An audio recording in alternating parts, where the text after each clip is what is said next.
Hey guys, welcome back to another video with Lim Reviews. In today's video, we'll be taking a quick look at the differences between the Amazfit T-Rex and the Amazfit GTS. After using both smartwatches for more than a month now, there are a couple of key differences that sets both the T-Rex and GTS apart which I think you should know. So without further ado, let's begin with the comparison video right away. So first up, let's talk about price. The Amazfit T-Rex and GTS both come in at the same price of $140 US. However, note that the GTS was released more than 4 months ago, so you can probably find it at a cheaper rate right now. Alright, moving on, let's take a quick look at the design and build quality of both smartwatches here. Obviously, a quick glance and you'll notice that they both look very different. The Amazfit T-Rex comes in this really rugged look. It is very suitable for those with active outdoor lifestyles, and obviously it looks very similar to the Casio G-Shock, which I have mentioned in my previous video. Moving on to the Amazfit GTS, we can see that this is a very minimalistic design. It looks very similar to an Apple Watch, but the good thing here is that it is very slim and it can definitely blend into all kinds of use cases. Alright, so build quality wise, obviously because the T-Rex is supposed to be meant for outdoor users, so it uses this kind of plastics that go around the display. And this is not any bad plastic, by the way, because I have dropped this watch like so many times, face down, and there is no cracks, no dents, and no scratches whatsoever on the watch itself. Just take a look, guys. It looks brand new even after using it for a month now. So moving on to the straps, this is something that I don't really like. Although it is very stretchable and so-called breathable, it doesn't feel too comfortable on my wrist. The reason why I say that is sometimes when I take a jog and I just have this on my wrist, it kind of sticks to my wrist and it just doesn't feel that comfortable. So the bad news is we don't have those tiny little locks at the back so that you can swap out the straps for different kinds of straps, and you're pretty much stuck with this strap for the rest of your life. You heard that?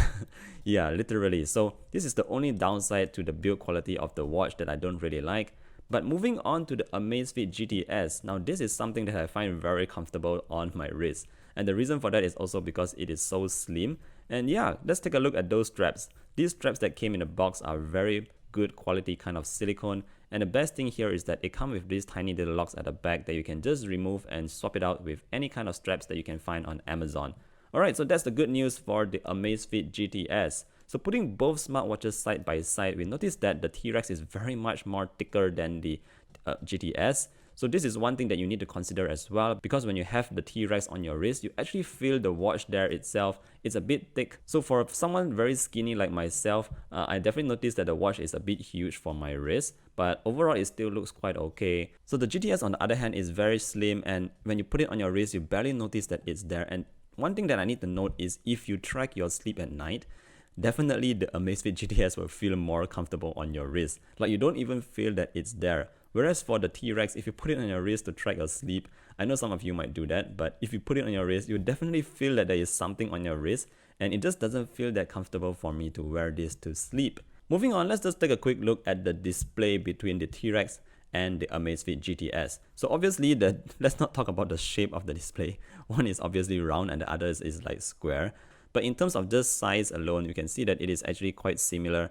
One thing you need to know here is that the AMOLED panel on the GTS is actually, I would say, much better than the one on the Amazfit T-Rex. I mean, just look at it side by side. The contrast levels and the brightness levels for the GTS is just so much better than the Amazfit T-Rex. And you notice that this is rather obvious when you head outdoors under the blazing sun, where you can barely see the display of the watches, but you can actually see a bit more on the Amazfit GTS. So yeah, if you must know, the AMOLED panel on the GTS is actually better than the one on the Amazfit T-Rex. Okay, moving on, let's talk a bit about the functions that both smartwatches track. So in terms of activities, both smartwatches actually track a very similar set of activities. They consist mainly of your typical running, walking, cycling, and swimming. So you can take both smartwatches out for all these kind of activities and you will be able to track pretty well. The only issue that I have here is in the GPS.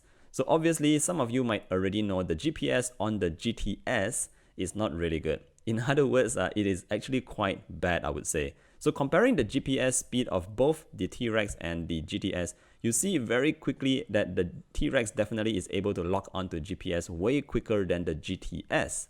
And this is something that is really important for me because I always go outdoors for a run. I don't usually do my runs indoors like last time. These days, I always go to the park and I want to track the distance covered by my runs. In this case, the T-Rex definitely does a better job because it just locks on the GPS in about like 10 seconds, which is fairly quick. It is almost similar to Fitbit devices if you're familiar with that. So the T-Rex here does a great job at the GPS, whereas for the GTS on the other hand, it sometimes doesn't even get to lock onto GPS even after waiting for a few minutes, and that is really bad. Just imagine you're preparing for a run and you got to wait for a couple of minutes before the thing actually starts tracking your location. So I think that is a pretty bad fail for the Amazfit GTS. Alright, so let me just stop complaining about the GPS on the Amazfit GTS and move on to the next topic, which is the tracking for your heart rate as well as your sleeping. So heart rate wise, both the T-Rex and GTS can actually do a great job at tracking your heart rate. I've used the smartwatches and compare it with a blood pressure monitor, and I've managed to get results that are very similar. That is only about 2 to 3 BPM off, so this is actually good enough to tell you a rough idea on what your heart rate actually is. In terms of sleep tracking, I want you to know that the sleep tracking system on both the T-Rex and GTS are actually very similar. They track the time when you go to bed and when you get up. But one thing you need to know here is that it is not the most accurate. So I remember using the Xiaomi watch, and it actually detects the time when I was awake during the middle of the night. When I get up sometimes to have a cup of water. Yeah, that's something that I do in the middle of the night. But for the Amazfit devices, they won't detect when you're awake like during the middle of the night. It just counts when you go into bed and when you get up from bed. That's it. So it just gives you a very rough idea on your sleeping quality. And yeah, at the end of the day, what I must tell you is just sleep early and get up early. Don't rely too much on this information. Alright, moving on, let me just talk a bit about the updated UI design on the T-Rex. Alright, so obviously the T-Rex is the newer device and it comes with Amazfit's latest user interface. Let me just show you very quickly. You swipe left to reveal the number of apps that you have in the watch itself. Here you can see all the different kinds of apps. So from the home screen, you swipe down to actually reveal your widgets, and it is actually a loop. It goes back to the home screen once you reach the end of the loop. So from the home screen itself, you pull down to reveal a couple of functions that you can access. And if you swipe to the right, you'll see your notifications all in the watch itself. So it is pretty good. I would say that I've gotten used to this user interface. Meanwhile, on the GTS, it is the old version. And when you swipe towards the left, you actually see your widgets. I'm not sure which you actually prefer, but this is how you do it. Just swipe left, and it is a loop as well. And then if you want to see your list of apps, you just swipe down and you reveal that entire list. Pulling down, you'll see your notification center, a couple of functions here. And yep, that is pretty much it. So obviously the way you navigate is gonna be slightly different right now. But yeah, that is just something that you can get used to. Alright, so last but not least, let's talk about the battery life on both smartwatches. So obviously the T-Rex here comes with a larger battery. It comes with a 390 mAh battery, whereas the GTS comes with a 220 mAh battery. So what does that mean? So in terms of real world use, I'm able to get about 5 days more battery life on the T-Rex compared to the GTS. So for the T-Rex, I'm getting about 20 days of battery life if I don't use the always on display, and for the GTS you'll get about 2 weeks. So that is about approximately 5 to 7 days more than the GTS. And yeah, but to be honest, just being able to charge the watch once a week, I think is definitely good enough for me. I don't mind just charging it once a week, and yeah, no big deal there. They both have great battery lives. Alright guys, I think that is it for the comparison between the Amazfit T-Rex and the Amazfit GTS. Hopefully you have learned something here. At this point, if you ask me like which watch are you wearing, I would show you this, and that is the Amazfit GTR Lite for some reason. Yeah, so I find that the Lite actually is like a balance between both the smartwatches here. But yeah, this is what you have. If you must choose between the T-Rex and the GTS, I might actually just go with the T-Rex for that better GPS. Alright guys, that's it for this video. If you have any more questions, please feel free to leave them down in the comment section below. And I'll see you guys in the next one. Bye!